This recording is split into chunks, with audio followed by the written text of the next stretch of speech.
learned that the French Revolution broke out in the year 1789. And during this time of political crisis in France, the revolutionaries were in direct opposition to the French monarchy. Anti-monarchical sentiments were brewing up, which is why the people were now resorting to take action against the monarchy. We have learned about the various events that followed the storming of Bastille. And finally, we also discussed how the National Constituent Assembly adopted the Declaration of the Rights of Man and of the Citizen in the year 1789 itself. And this was the bedrock for the first constitution of France that was drafted in the year 1791. We learned that this first constitution of France instituted constitutional monarchy in the French society. So while the monarch became the nominal head of the state, ultimate power or sovereignty now passed into the hands of the people. With this in mind, let us now begin discussing the political system, as in the system of government that was brought into being by this Constitution of France of 1791. Now, a very important thing that this Constitution of France of 1791 did was to divide the various organs of government. Because earlier on, the organs of government were not separate. It was just the French monarch who ruled the government and the state in their entirety. But now different organs of government, as in the executive, legislature and judiciary, were separated. And now this legislative body, that was the National Assembly, was elected through indirect election. What does this mean? This means that there were a whole lot of active citizens who indirectly elected the members of the National Assembly. But I'm sure you are questioning, why were these people called active citizens? As in, why were they not just citizens? This is because these active citizens were the ones who were entitled to vote. Not all people who were French citizens were given the right to vote. Now, who were the active citizens? These were French men above 25 years of age who paid taxes that were equal to at least 3 days of a laborer's wage.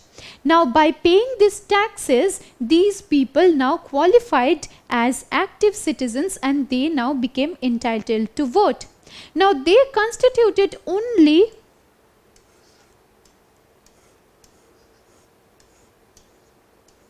0.14% of the French population, because the active citizens were only 4 million in number out of a total population of 28 million. So from this figure you can understand that only a very nominal section of the population was considered the active citizens.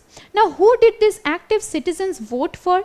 They voted for the electors, and these electors were 50,000 men, and these electors in turn elected the members of the National Assembly, which was comprised by 745 members. Now, this was the legislative body that was instituted by the French Constitution of 1791. So, can you understand how this body was indirectly elected? Because these active citizens did not directly elect them. Instead, it happened through the electors, and then the National Assembly was elected.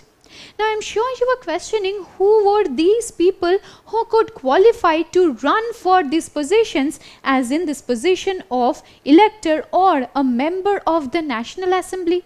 Well, these were French men who belonged to the bracket of highest taxpayers. So, the amount of wealth a person possessed and the amount of tax a person paid played a very important role in deciding whether the person qualified as an active citizen or as an elector or as a member of the National Assembly.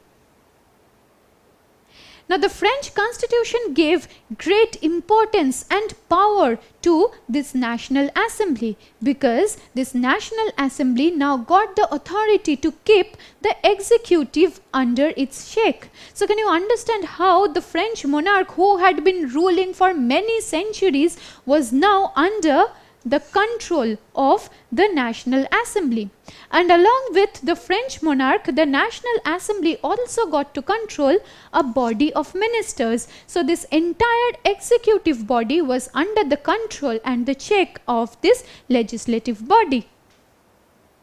Now the active citizens could also directly vote the judge, and the judge was a part of the judicial apparatus, and the judge got to make his decisions in all the judicial affairs that pertained to the French society. Now this was a direct voting, because here the active citizens could directly elect the member of the judiciary.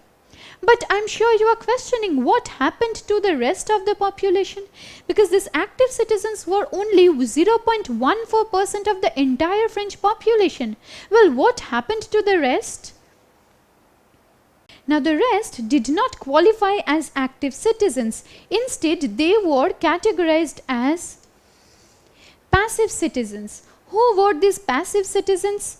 Women, children and youths under 25 years of age fell in this category. Now what we can infer from this is that people who did not pay taxes of a certain amount did not qualify as active citizens. Women were the ones who generally did not have their own earning, their own money, which is why they did not also pay taxes to the government. So needless to mention, the French constitution did not consider them as active citizens. Youths under 25 years of age were mostly not well employed, or they did not pay very high taxes, and children almost invariably cannot pay taxes. So all these sections of the population were categorized as passive citizens. So from this, a very important point that we need to keep in our minds is that this French constitution that instituted this new governmental system in France was very much determined by the possession of wealth, because the amount of wealth that a Frenchman possessed and the taxes that he paid determined whether he could vote for the National Assembly.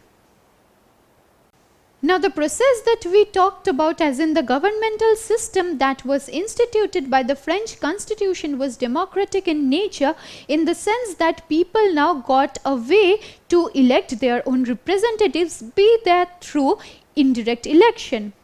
But the king was not having it very easily, because though he gave the National Assembly an official recognition and helped it become the National Constituent Assembly, he was reluctant to give up all his power. He wanted to remain as the absolute head, as the wielder of absolute power over the French society, which is why he now wanted to curb the revolutionaries, which is why he now wanted to stop and prevent the activities of the democratic country from spreading. So what did King Louis XVI do? In an attempt to reassert his authority and retain his power, King Louis XVI now entered into secret negotiations with the King of Prussia. Well, let us now briefly talk about the rest of Europe when the French Revolution broke out. All the neighboring countries of France, be that Britain, Prussia, Austria or even Russia, were at that point of time monarchies, and these monarchical regimes were very afraid of the spread of revolutionary ideas from France, which is why they now wanted to help King Louis XVI retain his power so that he could curb the growth of the revolutionaries and the spread of revolutionary ideas throughout Europe. And so the King of Prussia very willingly helped King Louis XVI, and at the same time King Louis XVI was also extended help from several European monarchies so that he could reassert his authority and power. Now, when these secret negotiations were taking place, the National Assembly was also very reluctant to let the monarch have his say once again. They were very reluctant to let the monarch enjoy his power and authority over France, which is why in April 1792, the National Assembly now voted to declare war against Austria and Prussia. And when this thing happened, thousands of volunteers now started joining the Revolutionary Army, because they saw it as a fight not just against monarchical rule in France but throughout Europe. What happened after this? Well, Austria and Prussia also responded with a coordinated invasion against France, and this eventually took the shape of the Battle of Valmy in September 1792. Now, when Austria and Prussia were fighting against France, they were trying to shield their monarchical rules. But eventually, Austria and Prussia's coordinated invasion was defeated by the French army. And the French victory in the Battle of Valmy filled the French revolutionaries with pride and courage. They now saw how they can support and sustain their revolutionary government against the oppressive monarchical rules. Now, before proceeding with this lesson, let me ask you a question. When was the Battle of Valmy fought between Austria and Prussia on one hand and France on the other? Was it fought in September 1792, August 1790, June 1792, or in September 1793? Well, the correct answer is September 1792, and this Battle of Valmy that took place in September 1792 ended in victory for the French masses. Now, during this time, that is between 1792 and 1812, took place many French revolutionary wars. Now, during this time, the spirit of nationalism was speaking in the minds of the French masses, and various wars followed that happened between revolutionary France on the one hand and several European monarchies like Austria, Prussia, Russia, Britain, and many other monarchies on the other hand. Now, all of these revolutionary wars did not end in victory for revolutionary France. That is to say, revolutionary France did not see things going upside all the times, but nevertheless many wars were fought in this period.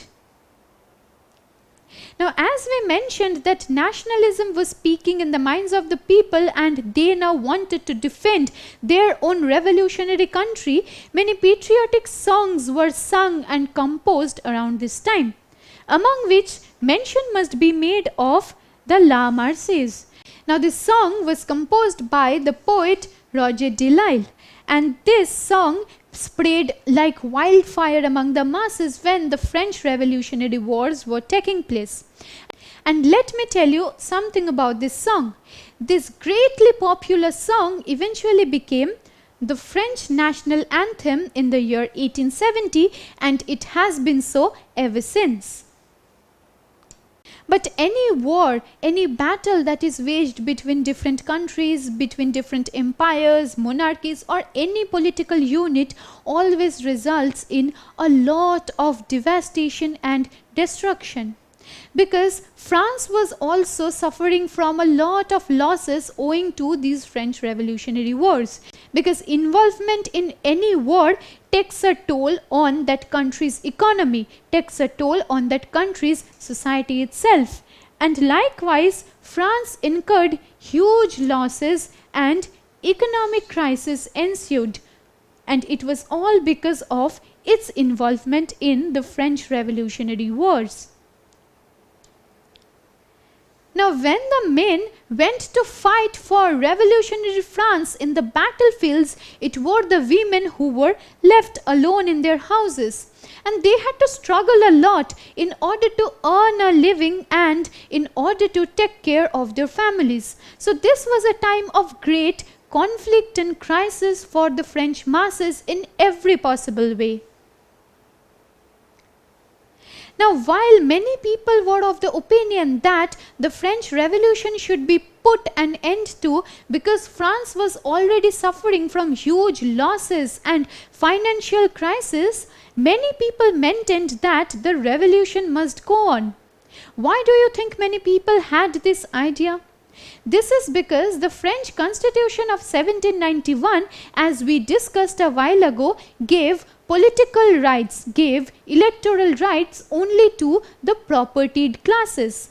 Firstly, women did not have any say in the political affair of the country, and not all French men also got the right to vote, because it were only the influential individuals who got the political rights. And for this reason, many sections of the French population maintained and held on to the idea that the French Revolution should go on till France becomes democratic in the truest sense of the term.